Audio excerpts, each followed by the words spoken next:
Have you ever had a Detroit style pan pizza? What about butter chicken? What about butter chicken pizza? Or what about butter chicken Detroit style pan pizza? Well, if you haven't, you missing out. But I got you. Because today in this video, I'm going to show you how to make it. Now, for starters, making any good pizza starts with making a good dough, which I am unable to show you because I've lost all the footage of that. Rest in peace. So I would just advise you to look up a good recipe for Detroit style pizza dough. But for those of you that have experience with making pizza dough, I will explain to you how I've at least made it and my method and recipe. This dough specifically is a sourdough, which I've used 1,000 grams of bread flour, 750 grams of filtered water, 140 grams of active sourdough starter, 20 grams of salt, and this dough is about 75% hydration. Generally, with a Detroit style pizza, you kind of want to go higher in the hydration, and I did about 75%. It's kind of like a focaccia. And then I also did a 5-hour bulk fermentation on the counter with 4 sets of stretch and folds, about a half an hour between each other, and then an additional 2 sets of coil folds for the last couple hours, like an hour between each other. And then I let it cold ferment in the fridge for about 24 hours. You can usually get away with leaving it in the fridge for at least about 3 days. But for the sake of this video and my patience, I did it for 1 day. All right, now anyways, after the cold fermentation, you want to take the dough out of the fridge and separate it into dough balls. Now for this pizza, I'm using a Lloyd Detroit style pizza pan. It's about 10 by 14 inches, so it's going to take about a dough that weighs 545 grams to about 560 to fill this pan with enough dough. Then with the rest of my dough, I just tidied them up and then put them inside of a olive oil greased container, and then just put them back in the fridge. Like I said, they can be good enough for at least about 3 days. All right, then I'm going to start preparing the dough by pulling out that Lloyd pizza pan and oiling that thing down and placing that cold dough right in.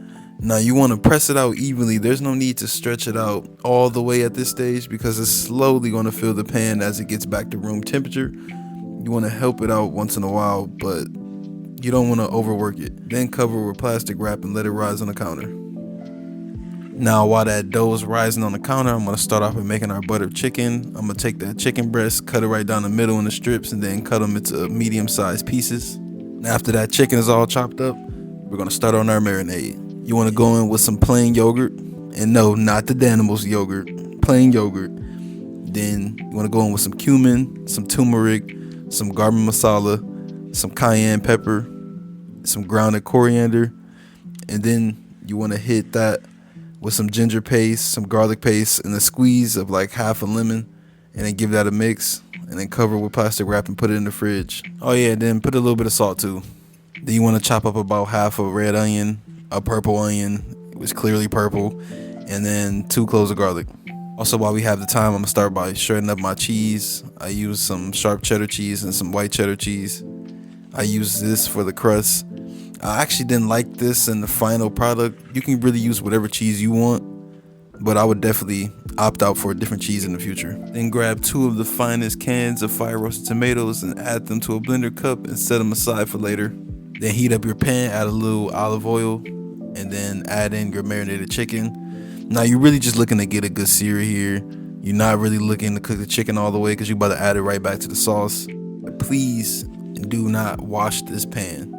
All that good chicken fond at the bottom of the pot is going to really help develop that flavor. So do not wash this pan. Then you want to add a little bit of butter to toast your spices, which are 2 star anise, a couple of cloves, and 1 cinnamon stick, and 2 serrano peppers cut in half. After you're done toasting the spices and the peppers, you want to remove the peppers and the spices and then add the peppers to the blender cup. And then you want to add in some onions to pick up all that chicken fond at the bottom of the pan. Then add in the garlic last after the onions are brown, just to get them nice and aromatic. Please don't burn it.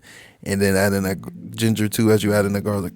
After that, you want to add in that tomato mixture, and we're going to reduce this down into like a paste. And you want to make sure you really put a lid on this because those tomatoes will have a shootout and you don't want to splash yourself with those hot tomatoes. Also add a little salt to the tomatoes as well. Then after the dough is risen, we're going to put it in the oven that's been preheating for an hour at about 500 degrees. And we're going to par bake this for about 6 to 8 minutes. After that, you want to take it out, put it on the wire rack to cool all the way. And you want to make sure you put it on the wire rack so it don't get soggy. Then once your tomatoes have reduced down to a paste like this, you want to go ahead and add some water back. And we're actually not going to blend this because we kind of wanted it to be a little chunky because it's going on a pizza and we're not eating it as like a regular curry. Then you want to go back in with some of the same spices that you seasoned the chicken with earlier and then mix that all up. And then go in with an ungodly amount of heavy cream. Don't overdo it, but just until it changes color to give it that butter chicken look. Until it's nice and silky smooth. And then add in that chicken. And then make sure you do not, I repeat, do not forget them drippings at all. And then I went in with one of the star anise, give that a mix, and enjoy the best butter chicken you will ever have. Now to get back to our dough, we're going to pull back out that loy pan, line it with some butter. We're going to go in with some olive oil as well, just a little bit. And then we're going to put in that par baked dough right up in there, edge to edge. And then you want to take that cheese we shredded up earlier, put it around the crust, and line it up. Then I put some couple slices of provolone, some fresh low moisture mozzarella.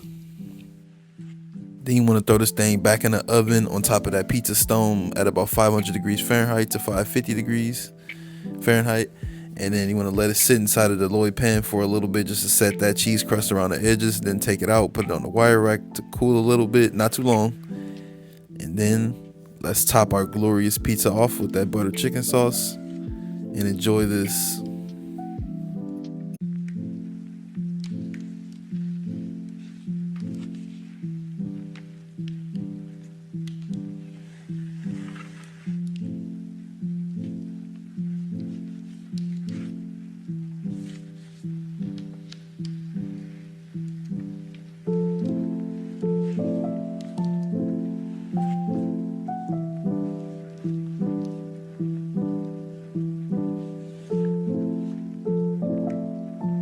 Now, I ain't the best pizza cutter around, but you want to slice these up into about 8 slices. And man, this pizza was so good. The crust was nice and cheesy. The dough was light and fluffy and chewy. It was airy. Yeah, this was really good. I should really give this recipe a try. I would definitely be making this again. I would highly recommend. And as always, like and subscribe. I appreciate you guys taking the time to watch my video. I'm going to leave the recipe in the description. See you later. Peace.